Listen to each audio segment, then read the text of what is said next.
I tell that story because I just want everyone listening to know there is something more than you can do. If it's in your heart to paint, to draw, to sing, to dance, to write, don't stop. Go for it. Find lessons online. I teach online lessons, and it has changed my life to be able to go from the studio to the classroom to the college to Zoom, and we can do it. We can connect anytime, anywhere, and it's so wonderful. There's a lot of ways to do it, and I just say find your best life and include creativity in it. What's up, you beautiful beasts? I'm Katie.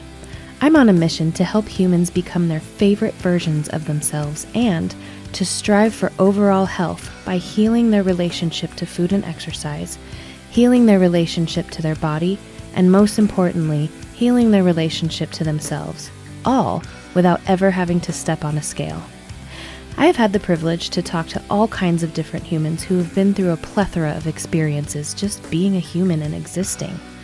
I believe that every single time someone shares their story, at least one person listening will learn from it, be inspired by it, and maybe, just maybe, even change the entire direction of their life.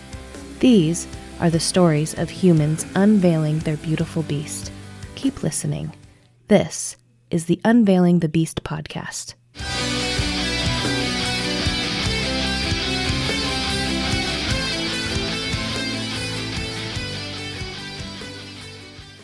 I'm a teacher. I know how to talk. Oh, there you go. Well, can you tell me a little bit about who are you? Who is Karen DeLoach? Well, thank you for the question, Katie. Yeah. I'm an artist, mom, grandmom, art teacher, actor, filmmaker, author, taught in college, made the books that we used. It's been an incredible journey that has led me to becoming an online entrepreneur with a program called Art as Self-Therapy, Wellness Through Creativity, because I've discovered the healing power of the arts. And that's what I want to share with your audience. I love that. Yeah, tell me a little bit more about that. So I started seeing it happen as a teacher. I mean, in my own life too, where I had negative feedback from college professors that caused me to shut down as a painter. Their four-letter words describe they said I was a three-dimensional artist, not a painter, even though that was my major. So it sent me into crisis, and I ended up doing sculpture for my senior project and going into sculpture and ceramics in graduate school, which I still love. But there was always something in me that wanted to paint. And being told that you're bad at something you love to do by people that are experts just devastated me, I can tell you. I kept trying though. I kept trying to paint and would get to a point and realize that I just didn't have the skills or the ability to get it done, and it would just reinforce that negative feedback in my left brain bully saying, you're just proving I'm right. You're not a painter. You can't paint. Well, I ran into somebody who had been trained in the old school ways at the Chicago Art Institute when they taught fundamentals. And he taught me how to paint, which not Mm. only made me a better painter and artist, but it ultimately made me a better teacher because I started understanding things. Like criticizing people is not a way to make them better, especially not in our right brain, sensitive, creative arena. Our right brain is wired to be creative. It's wired to be intuitive, to be in touch with our inner selves. It's a way to communicate very sensitive things, and it can be damaged and wounded. And I carried that wound for a long time until I got that help from Bob Brown. And you know what? I am a painter. I can do what I have it in my heart to do. And it absolutely revolutionized my world. And then I started seeing it happen for my students. So I determined, I'm going to create a safe space. This is a no criticism zone. Okay. I'm going to teach you and how to stir up your creative world, how to get the best out of your talent and abilities and innate interest as best as I know how. And it just turned out to really work a whole lot better than being criticized. They don't seem to jive when that critical voice, perfectionism, I call it a paralysis of perfectionism, tells them, you're not good enough, you Mm. can't do it. It just never releases the excellence that we're really seeking for, our true selves to be released. And so it changed me. I got over that prideful thing you get in art school. It says, you have to be here before anybody can recognize you, and realize that, wow, we all have this creative gift in us. What are we doing with it? What can we do with it? I started on this adventure to study the science behind what I was seeing happen. I'll give you a story. This young Okay. man came to my studio. His mama brought him because he was struggling. He had ADHD and dyslexia, depression, convinced he was stupid, convinced he could never get through school, even though she had studied to find out everything she could to help him. So well, let's just see how he does, and I taught him to draw, I taught him to paint, taught him to sculpt. I started entering his work into youth art competitions, and he started winning.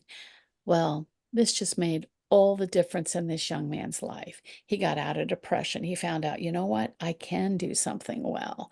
And he was able to buckle down with his mom to get through those challenges that were legitimate mental disabilities that hindered him, to where he could overcome those and apply her lessons and graduate from high school. Well, it was huge. And if you meet Mm. him now, you'd never know that he had been so depressed. He's got a great dry sense of humor. He's got a life worth living.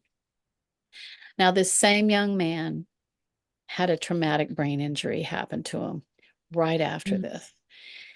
He got a brain infection that caused a stroke that paralyzed him on the right side of his body. 4 months in the hospital. They had to remove his skull because it was so infected and put a plastic skull. They didn't even know if he'd live. He did live, but he couldn't talk, he couldn't walk, and they were trying to keep his right hand from curling into a ball.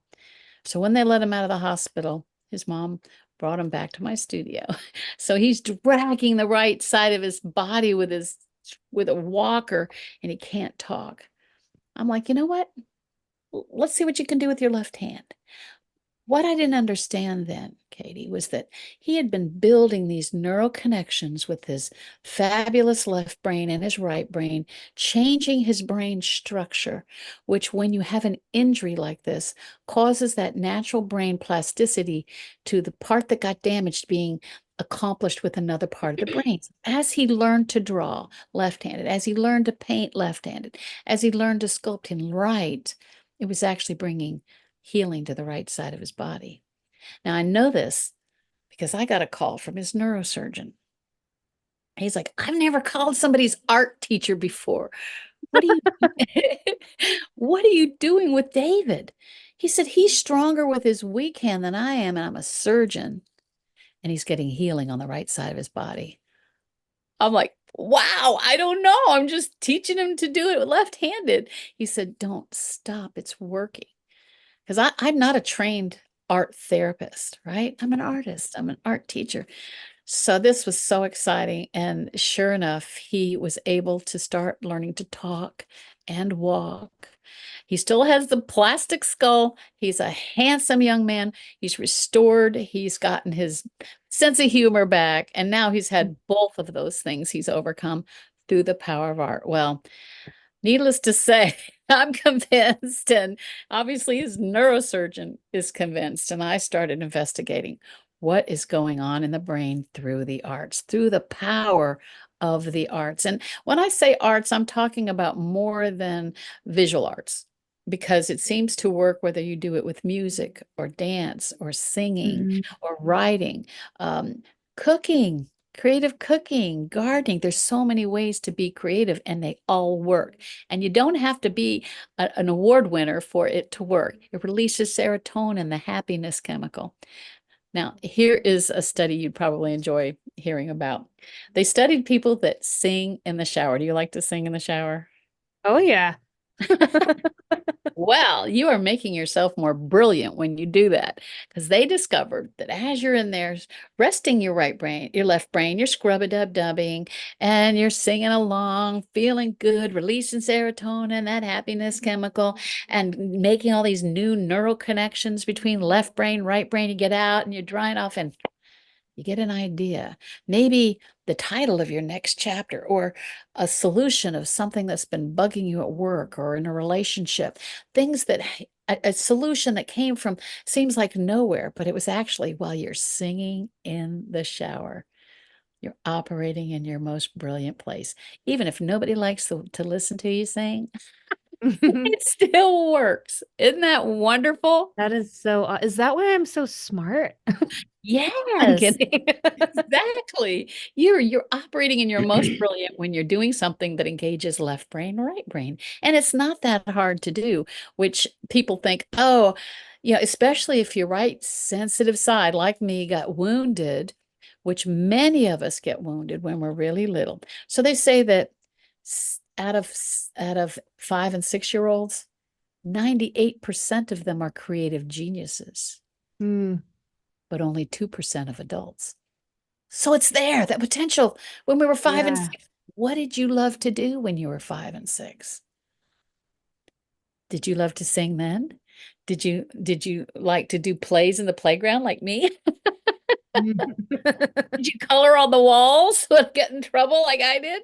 My mom didn't know I was going to end up doing murals and getting paid to paint on people's walls someday. Mm, What did you love? Because that is a real key to what you can still be developing and engaging in as an adult, because it's still there. The potential is still there.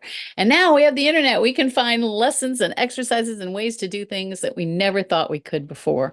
And it's never too late. If I can learn how to be an online entrepreneur in my late 60s and early 70s, then anybody can learn to be creative.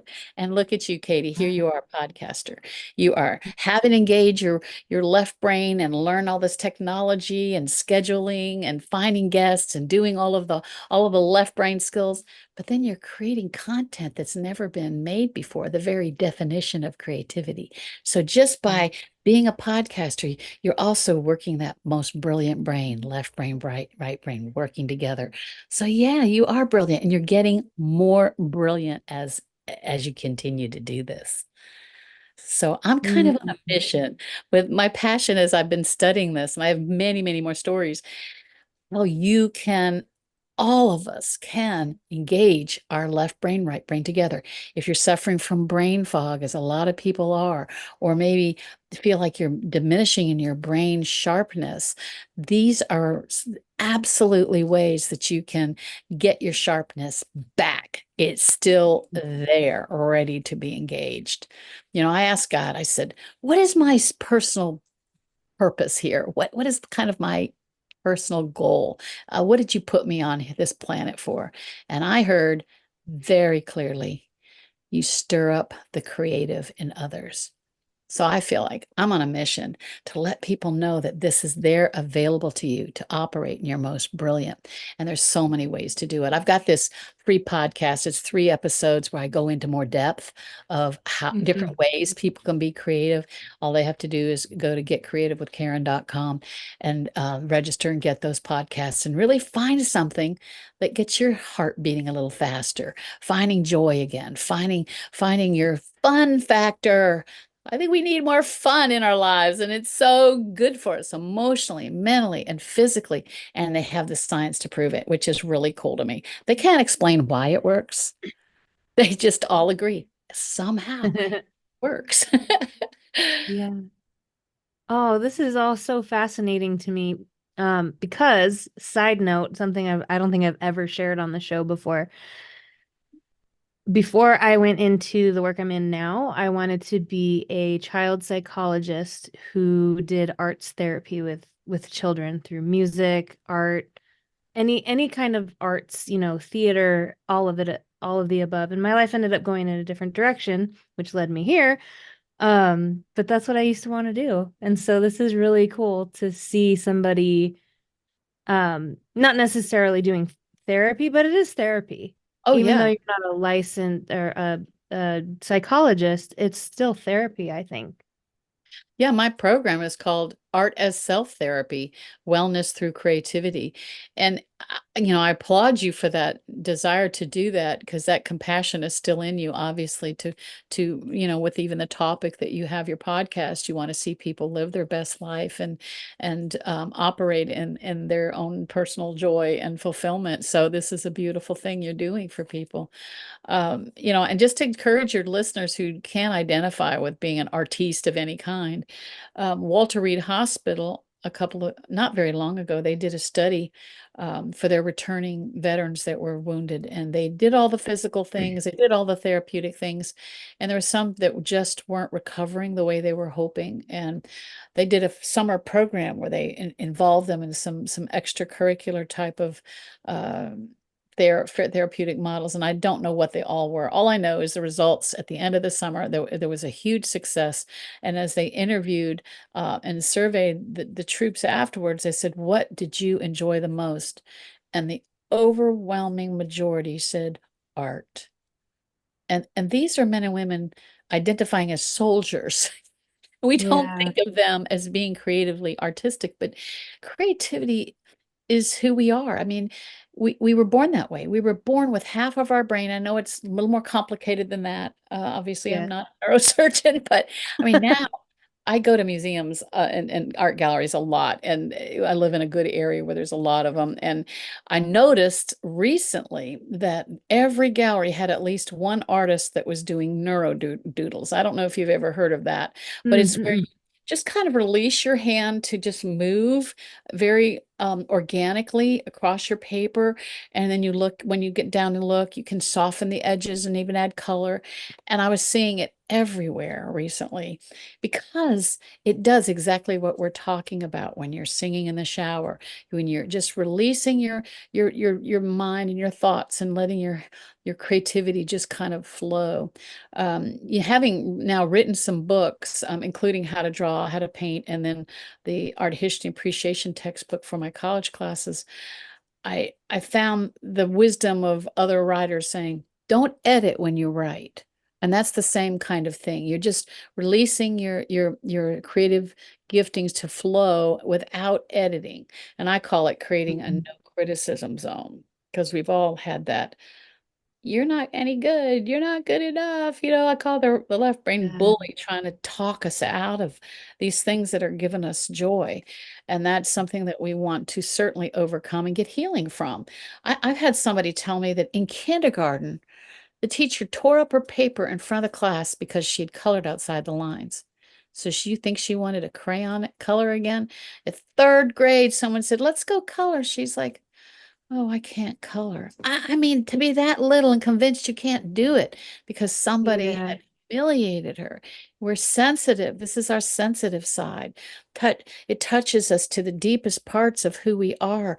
It's part of our identity with our sensitivity of inventiveness, intuitiveness. Mhm. It reaches deep inside. It's the part of us that is vulnerable to that kind of criticism. Why I found out that I personally have to teach classes with creating this no criticism zone. This is a safe place, giving yourself grace to try something new and have fun with it. It's only when, as we adults, get all worried about the product, all worried about making mistakes or being too harsh on ourselves, we don't give ourselves the same grace we would a child trying something new.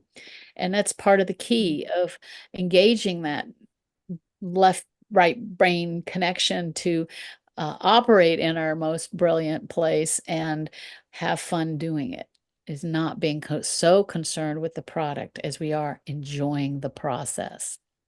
Yeah. That's huge too, because so often when we want to learn something new, we want to be good at it right away. And I tell people, you have to suck first. Like, you have to suck first. It's new to you. Of course, you're not going to be good at it yet, but just keep going and you'll get better.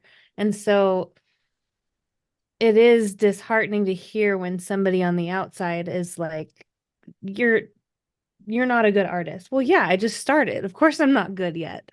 So, yeah, you have to suck first. Then when I went back to school in my 50s for film school, because I'd always been a storyteller. Theater was my minor, and I'm part of theater groups.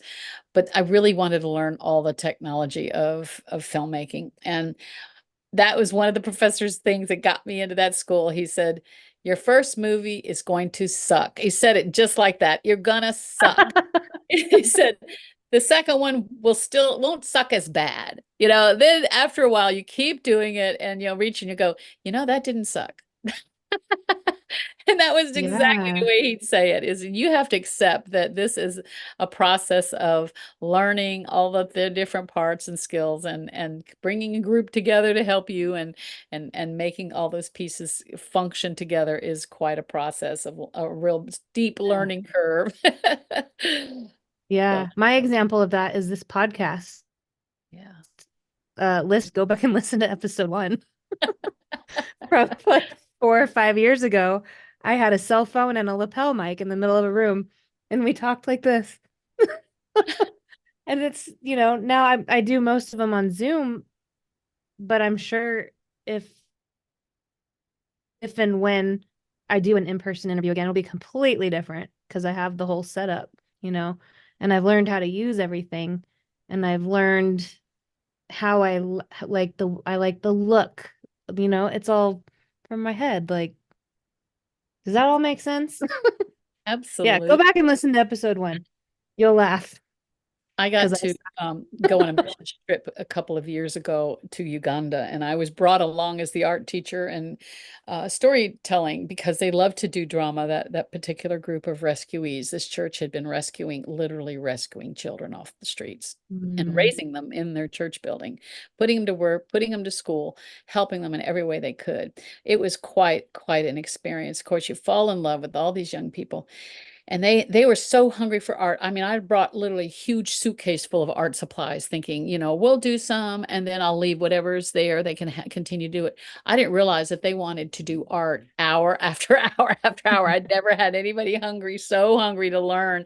It was so fun, and used up practically all the paper I had, and they had more crayons and markers and stuff. But the pastor really wanted them to learn filmmaking, to tell their stories. And I'm thinking, I live, in America. I don't live in Africa. How can we do this? Well, they were able to get internet, and there's a young man that he put in charge of this project who can get us online with his phone. That's sometimes the only way we can connect. We've been mhm, meeting every week that we can since October of 22. And I was teaching them what I learned in film school, how all the different parts of a film crew. What does it take? What is all the pre-production work and positions and script writing and doing log lines and telling your story and building a three parts 3 act scripts, storytelling technique. And I thought, how can they make this Ugandan? This is really kind of Western style. mhm, Well, no, I didn't have to worry about that at all, because they made it their own for sure. We just mm, had the premiere of their second film, and of course it's way better than the first one. I don't use the "it sucks" word at all, because you don't do that with your students. right. Uh, but they're already like, I don't want anybody to see the first one. They think, the second one's so much better. And we're working on our third film now, which they want to do much quicker than they've done the other ones. We'll see how far we go. But talk about joy, just seeing them come alive. And I get a wrap up afterwards. Obviously, I'm not in Uganda for the film shoots, but we're in close contact. Afterwards, I'm like, what happened? And had this one young girl who said, being an extra in this film, getting to do the acting made me realize that I can do something with my life. I haven't had any clue, she said, where these kids come from. We don't want to hear their stories, but they need to tell the world their stories. And hearing their stories, just really, one thing you realize, we are so blessed here where we are, and not have suffered like Yeah. these children have. And hearing her describe just being part of this company of youth filmmakers has changed her life, and her thoughts about who she could be was so incredibly encouraging. So, I tell that story because I just want everyone listening to know there is something more than you can do. If it's in your heart to paint, to draw, to sing, to dance, to write, don't stop. Go for it. Find lessons online. I teach online lessons, and it has changed my life to be able to go from the studio to the classroom to the college to Zoom, and we can do it. We can connect anytime, anywhere, and it's so wonderful. There's a lot of ways to do it, and I just say, find your best life and include creativity in it. Yeah. Especially because we are born with it. And the people who tend to suppress it for most of their lives, the one of the coolest things to see is once they open up that door again, it just flows right out. It's It's a true. beautiful thing, yeah. It totally is. It really truly is. You're right on that. And having seen it happen in young and old, I had an older student. She was a mom, and I didn't make my moms take art with them, but I kind of made it free for them. So come on, do it with us, and found so many of them had this incredible talent. Well, one of them was just a great sculptor. She could just sculpt anything out of clay. She was fantastic at it. Well, she came to me one day and said, I have just the worst news. I've been given a terrible diagnosis of late stage cancer with given 6 months to live. Mm. I'm like, that is devastating. I'll tell you what I need you to do for me. In 9 months, I've got a room installation project I'm doing for a great big art conference. It's I'm going to do a whole room called Tasted C-Suite Shop, and I need to make hundreds of pieces of porcelain to put together to make cakes and cupcakes and candies and cookies and truffles and trays. I need help. Will you help me? She's like, Karen, I don't even know if I'm going to be here in 9 months. I said, you know what? You'll have a legacy to leave your family. So sure enough, if she wasn't doing the medical stuff, if she wasn't doing surgery, she was in the studio with me, and we had a blast. We were inventing glazes to make dark chocolate or light chocolate, or what can we do to design these cakes and glue these porcelain pieces together. And uh, sure enough, she was there 9 months later with me all 17 days that she could. We had a blast. It was a huge success. Taste and See Sweet Shop. We had even gotten chairs from Goodwill and refinished them and made it look like a cafe. People came in thinking they were buying chocolates. I'm like, sure, you can buy them, but they'll break your teeth if you try to eat them. So we got to do the show another time the next year in another location for another exhibit where it was award winning. And she was still there then in remission. Not only that, she has Mm. since become completely cancer free.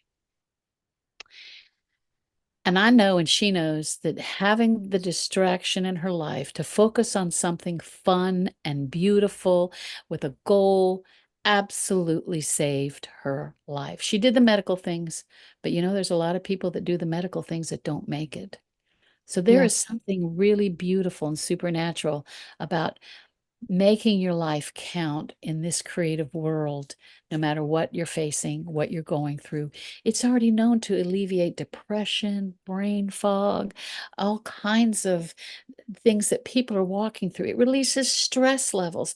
We need cortisol, but we don't need it so stressed out that we're just completely fretful and anxious. And this Mm-hmm. is a way to overcome it. Maybe it's knitting.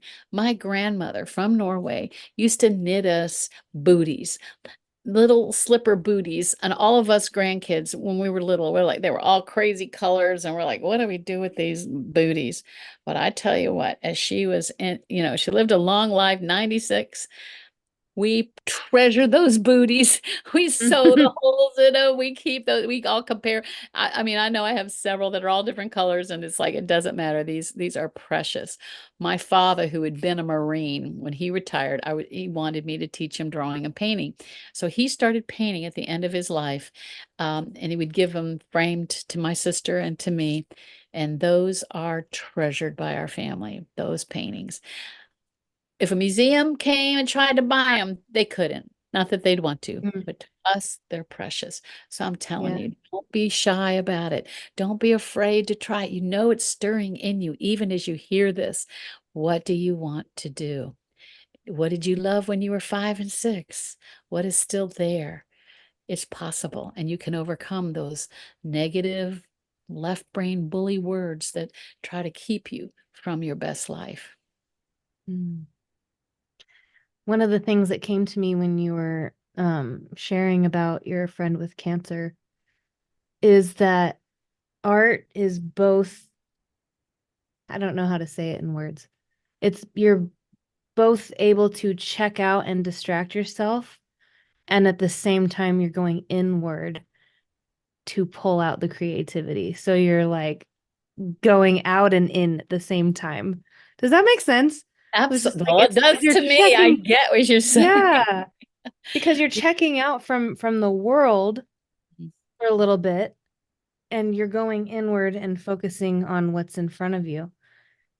Yeah, Yeah. they have a word for it. We call it being in the flow. There's no time. You don't even know time. Time goes by. When I was writing this book for my college classes, I was finished raising children, so I had the time to focus, and I would 14 12 to 14-hour days, putting all Mm, these images together, selecting the images. I knew my students, I knew what would minister to them, I knew what they would excite them.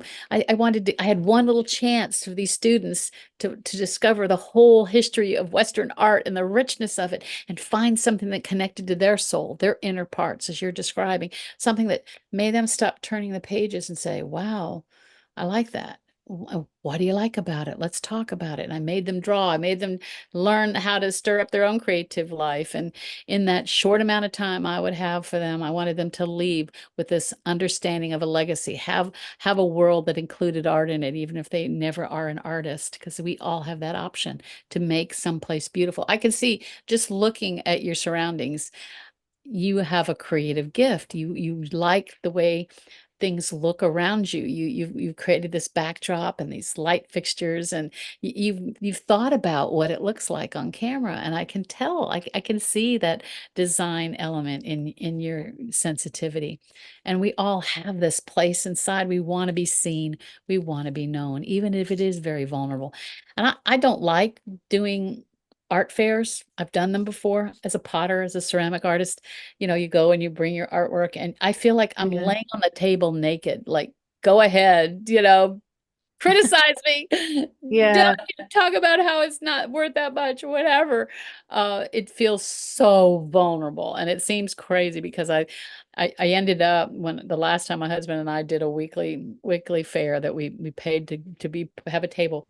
I started selling my art classes, and that turned out to be really worth it. I had more people come to the studio as a result of that, doing that. But just laying my stuff out there, and I would bring projects to work on so they could watch me working. And ah, it is vulnerable to do that, but it does Yeah. take you out of your life as you're focusing on something fun and beautiful. One way that people can do it, and I'll give this secret that's in first podcast episode, I talk about this, is taking a stroll.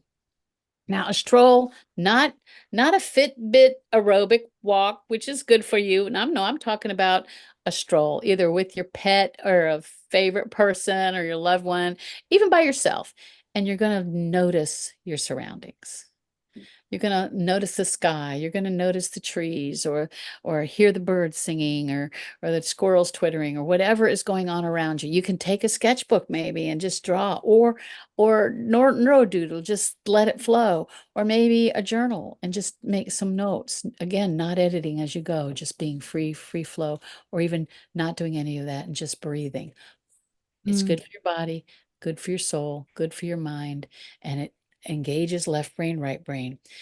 Albert Einstein, who we know is one of the greatest geniuses, creative geniuses of the 20th century.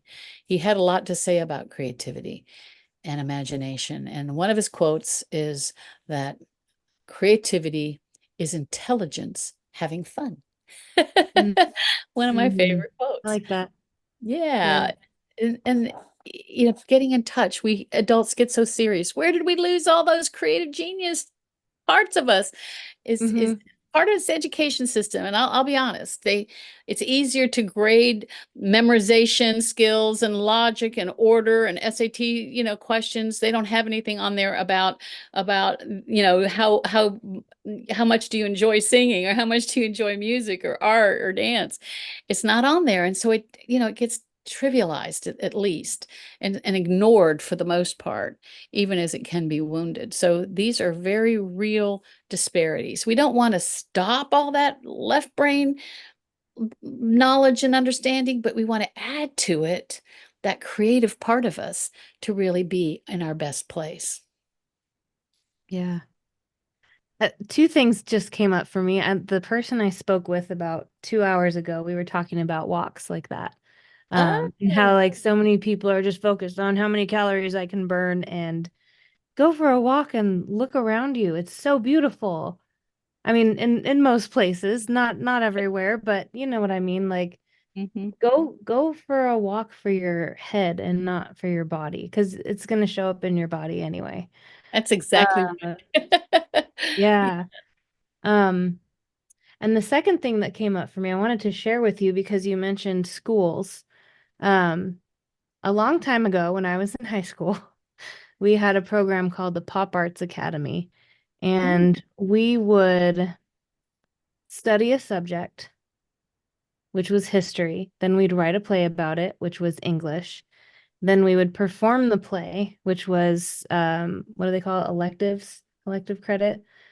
And then we also had a band where some of us would sing and play guitar, drums, all that stuff.